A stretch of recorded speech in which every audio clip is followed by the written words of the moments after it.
Hello students, in today's video I am going to explain next lines of The Spectator Club by Richard Steele.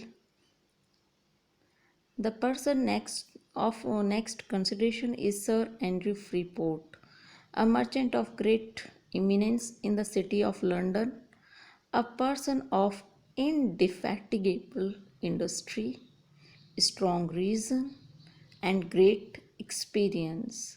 Next जो person है, character है, sir Andrew Freeport.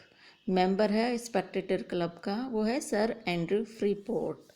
A merchant of great eminence in the city of London. London में ये बहुत ही popular, great eminence मतलब बहुत ज़्यादा popular एक मर्चेंट मतलब व्यापारी है। अ पर्सन ऑफ इंडिफैटिगेबल मतलब कभी न थकने वाली, इतना एनर्जेटिक है ये कि कभी थकता नहीं है।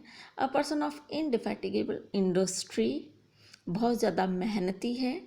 स्ट्रॉन्ग रीज़न, बहुत ज़्यादा तर्क शक्ति इसकी बहुत ज़्यादा है। एंड ग्रेट एक्सपीरियंस, और एक्सपीरियंस भी बहुत है।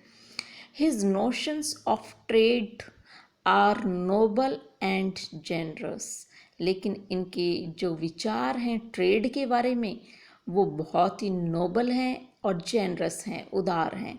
And as every rich man has usually some sly way of jesting which would make no great figure were he not a rich man.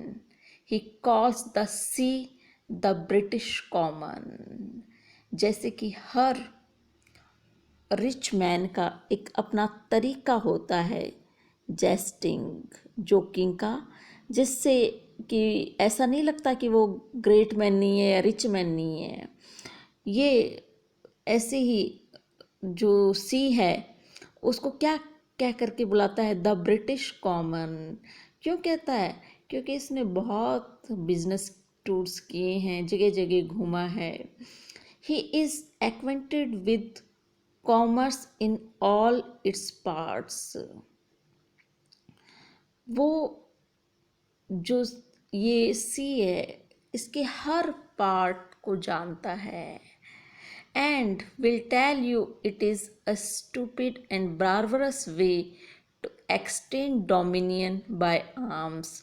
और आपको ये बता देगा ये कि देखो ये एक स्टूपिडिटी है, बहुत ही बर्बरता वाला तरीका है। अगर हम अपने डोमिनियन को मतलब अधिकार क्षेत्र का विस्तार करते हैं, एक्सटेंड मतलब विस्तार करना, बाय आर्म्स का प्रयोग करके, हथियारों का बल का प्रयोग करके अगर हम अपने डोमिनियन को बढ़ाते हैं तो ये हमारी स्टुपिडिटी होगी।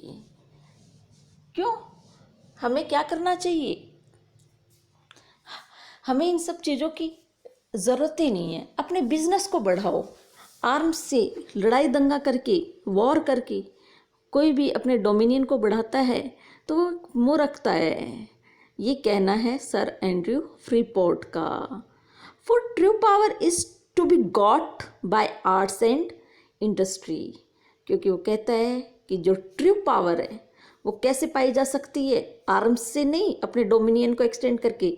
यह आर्ट्स से और इंडस्ट्री से, उद्यमता से पाई जा सकती है। He will often argue that if this part of our trade were well cultivated, अगर यह पार्ट हमारे ट्रेड का अच्छा कल्टिवेटेड हो, आर्ट और इंडस्ट्री अच्छी कल्टिवेटेड हो, we should gain from one nation and if another from another, तो हमें एक नेशन से नहीं, दूसरे नेशन से, अनदर नेशन, सबसे लाभ ही लाभ होगा अगर हमारे आर्ट और इंडस्ट्री अच्छी है हमारी कंट्री की, है ना। तो हम बहुत अच्छे पावरफुल बन सकते हैं। I have heard him prove that diligence makes more lasting acquisitions than valor. Valour, valour से ज़्यादा जो डिलीजेंस है वो ज़्यादा इम्पोर्टेंस रखती है। I have heard him prove that diligence makes more lasting acquisitions. तो लास्टिंग एक्विजिशन महत्व की चीज़ें एकत्रित कर सकती है एक नेशन के लिए। वैलर बहादुरी से नहीं प्राप्त किया जा सकता, जो कि किससे प्राप्त किया जा सकता है? डिलीजेंस से, मेहनत से। मतलब आर्म्स का प्रयोग करके कोई नेशन इतना शक्तिशाली नहीं बन सकता जितना कि वो अपने उद्यमता को प्रूव करके बन सकता है। And that sloth has ruined more nations than the sword. उसने कहा है कि अगर किसी देश के व्यक्ति आलसी हैं तो वो देश अपने आप ही बर्बाद हो जाएगा। क्यों? अगर डिलीजेंट नहीं है, मेहनती नहीं है, मेहनत नहीं करेंगे तो जो डोमिनियन उन्होंने एक्सटेंड किया है उसको भी वो बर्बाद कर देंगे। आलसी व्यक्ति क्या करेगा? पड़ा रहेगा, कुछ भी करेगा नहीं, सब बर्बाद हो जाएगा। And that sloth has ruined more Nations. तो इसका कहना है कि मैंने देखा है, सर रिपोर्ट कहता है मैंने देखा है कि नेशंस जो है ज़्यादा खराब होते हैं, बर्बाद होते हैं। किससे? स्लॉथ से, आलस से, दैन द स्वॉर्ड, तलवार की बजाय। मतलब लड़ाइयों में इतना बर्बाद नहीं होते जितना कि किससे बर्बाद हो सकते हैं? आलस से।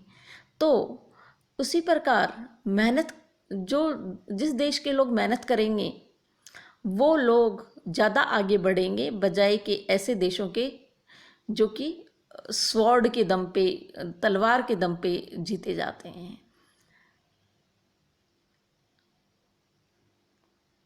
I will explain next lines in the next video. Thanks a lot.